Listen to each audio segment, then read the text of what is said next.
Hi అండి, అందరూ ఎలా ఉన్నారు? Welcome back to our channel. So ఈరోజు బ్లాగ్ వచ్చేసి చికెన్ బిర్యానీ అనమాట. చికెన్ బిర్యానీ అంటే నార్మల్గా మనం చేసుకునే దమ్ బిర్యానీ కాదు, ఇది వేరే స్టైల్. ప్రాసెస్ కొంచెం లెంతీగా ఉంటుంది, కానీ టేస్ట్ మాత్రం చాలా బాగుంటుంది అనమాట. ఒకసారి ట్రై చేయండి. సో ఫస్ట్ నేను ఇక్కడ చికెన్ అయితే మంచిగా వాష్ చేసి పెట్టుకున్నాను. వాష్ చేసి పెట్టుకున్న తర్వాత రైస్ కూడా నేను ఆల్రెడీ కడిగి పెట్టేసుకున్నాను అనమాట. 1 అవర్ నానబెట్టాను బాస్మతి రైస్. అండ్ నేను ఇక్కడ ఒక పాన్ తీసుకొని అందులో 2 spoons ghee and 1 table spoon oil వేసి బాగా వేడైన తర్వాత స్పైసెస్ యాడ్ చేసుకున్నాను.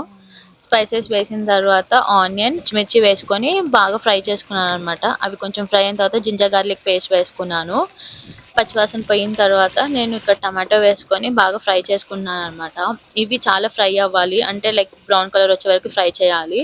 తర్వాత కొంచెం పుదీనా వేసుకొని అవి కూడా మంచిగా ఫ్రై చేసుకోవాలి. ఫ్రై చేసుకున్న తర్వాత నేను ఇక్కడ కర్డ్ వేసుకుంటున్నాను. ఇక్కడ నా పాన్ బాగాలేదు కాబట్టి బేస్ అనేది మాడిపోతుంది. కర్డ్ వేసుకున్న వెంటనే మనము చికెన్ వేసేసుకోవాలి.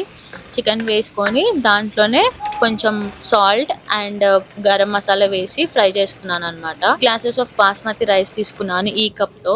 సో ఏ కప్తో మనం రైస్ తీసుకుంటామో అదే కప్ మెజర్మెంట్స్తో వాటర్ వేయాలన్నమాట. ఇక్కడ వాటర్ అనేది చాలా ఇంపార్టెంట్, లేదంటే రైస్ అనేది మెత్తగా అవ్వచ్చు.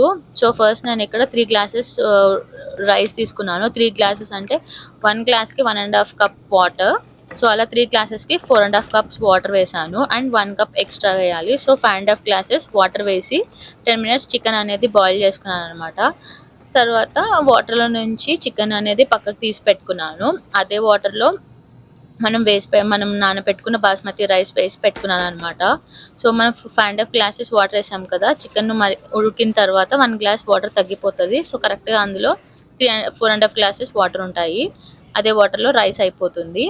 అండ్ తర్వాత ఇంకొక ప్యాన్ తీసుకొని అందులో నేను కొంచెం oil 1 tablespoon 2 tablespoon ghee వేసుకొని ఆనియన్స్, పచ్చిమిర్చి అండ్ స్పైసెస్ వేసుకొని బాగా ఫ్రై చేసుకున్నాను. ఇది కూడా మంచిగా ఫ్రై అవ్వాలన్నమాట. ఆనియన్ ఫ్రై అయిన తర్వాత జింజర్ గార్లిక్ పేస్ట్ వేసుకున్నాను. పచ్చివాసన పోవాలన్నమాట. కొంచెం మంచిగా ఫ్రై అయిన తర్వాత పెట్టుకున్న చికెన్ అనేది వేసేసుకొని ఫ్రై చేయాలి ఇందులోనే. ఇది లైక్ ఫ్రై లాగే ఉంటుంది చికెన్. మీకు కావాలి అంటే మీరు వాటర్ వేసుకొని కొంచెం గ్రేవీగా చేసుకోవచ్చు. సో నేనైతే కొంచెం ఫ్రై చేసినాను. ఇది నా ఓన్ రెసిపీ అయితే కాదు, నేను ఒక యూట్యూబ్లో వీడియో చూసి నచ్చి నేను ట్రై చేస్తున్నాను అనమాట. ఫస్ట్ టైం ట్రై చేస్తున్నాను, నాకైతే చాలా బాగా నచ్చింది. చికెన్తో ఎన్ని వెరైటీస్ అయినా చేయొచ్చు. అండ్ ఎప్పుడు బిర్యానీ అయితే బోర్ కొట్టేస్తుంది కదా, అప్పుడప్పుడు ఇలా డిఫరెంట్గా కూడా ట్రై చేస్తే చాలా బాగుంటుంది అని చెప్పి నేను ట్రై చేశాను. సో తర్వాత నేను ఇక్కడ కొంచెం పసుపు, కారం అండ్ సాల్ట్ వేసినాను. వేసి ఫ్రై చేసుకుంటున్నాను అనమాట. ఆ లోపు ఇక్కడ రైస్ అయిపోయింది. రైస్ చూసారా చాలా అంత పొడి పొడిగా ఎంత బాగా అయిందో. సో కరెక్ట్ నాకు 15 మినిట్స్ పట్టింది రైస్ అవ్వడానికి. అయిన తర్వాత ఒక 15 మినిట్స్ పక్కకు పెట్టాను. So total ½ hour. అండ్ ఇక్కడ ఫ్రై అయిన తర్వాత నేను మసాలా అండ్ వేసుకొని ఫ్రై చేసుకొని లాస్ట్కి కలమాకు వేసుకున్నాను. కలమాకు చాలా టేస్టీగా ఉంటుంది ఇందులో వేసుకుంటే. సో లాస్ట్కి సర్వ్ చేసుకొని తినడమే.